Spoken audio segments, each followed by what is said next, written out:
Story 1: The Basement at the Daycare.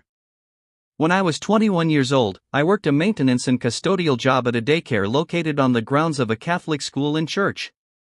My responsibilities included cleaning classrooms, setting up furniture, moving decorations, performing preventative maintenance, and locking up the building at night. Most evenings, I was completely alone. One Friday evening, after Thanksgiving, my coworker, an older man I'll call B, left early as usual. Before leaving, he instructed me to clean the classrooms, pack away the Thanksgiving decorations, move them to the basement, and bring the Christmas decoration crates upstairs. By the time I started, it was dark around 6 o'clock or 7 p.m. and the building was empty. I locked all the doors and began working. The basement was mostly used for storage and had a long hallway, boiler rooms, and a large storage room at the end. The lighting was dim, the ceiling was low, and the atmosphere was unsettling. While carrying crates upstairs, I suddenly heard a child's muffled voice followed by laughter. I froze. I searched every classroom, playroom, bathroom, everywhere. No one was there. But the sound continued occasionally. Realizing the basement was the only place I hadn't checked, I went back and listened. I heard a noise below. Thinking a child might somehow be down there, I ran downstairs shouting, "Who's down here?" When I reached the storage room, I saw a toy car move on its own, as if it had just been pushed. There were no children. I searched everywhere, even inside boxes, until I realized there was no possible way a child could have hidden there. Then I felt that overwhelming sensation that I was not alone.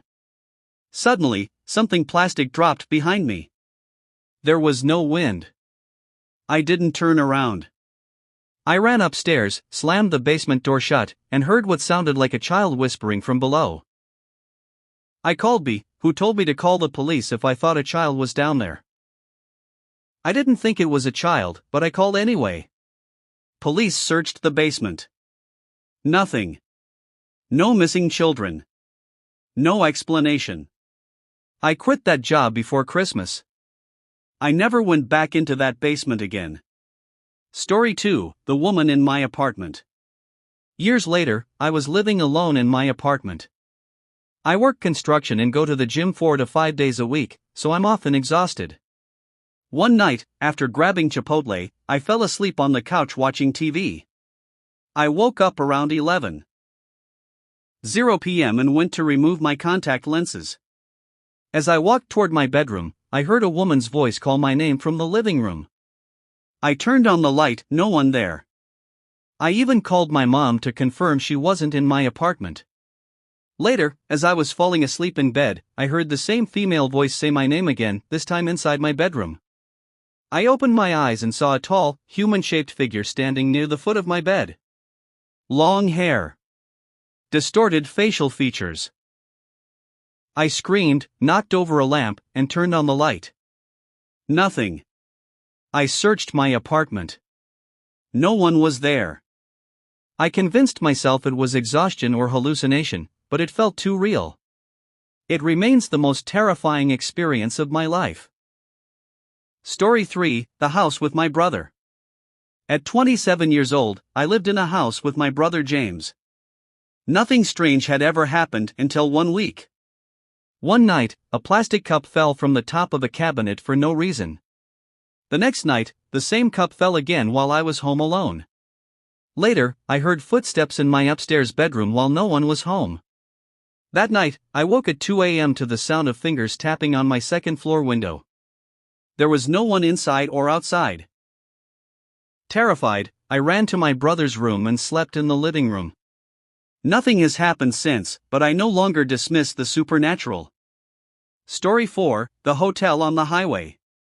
While driving from New Hampshire to Florida, I stopped at a nearly empty, rundown hotel late at night. Around midnight, someone knocked on my door. I checked the peephole, nothing. Opened the door, empty hallway. It happened again.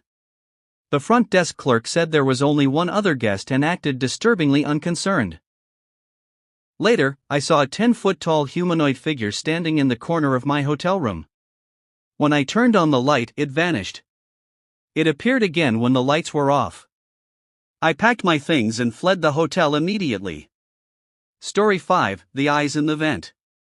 When I was 13, I slept in a small bedroom with vents in the floor and ceiling. One night, while doing homework, I heard a child's laughter. It happened again, longer this time. The sound led me to a floor vent. When I looked inside, I saw a pair of eyes staring back at me. I screamed for my mom. Nothing was found. I refused to sleep in that room for a week. Nothing ever happened again, but I'll never forget those eyes.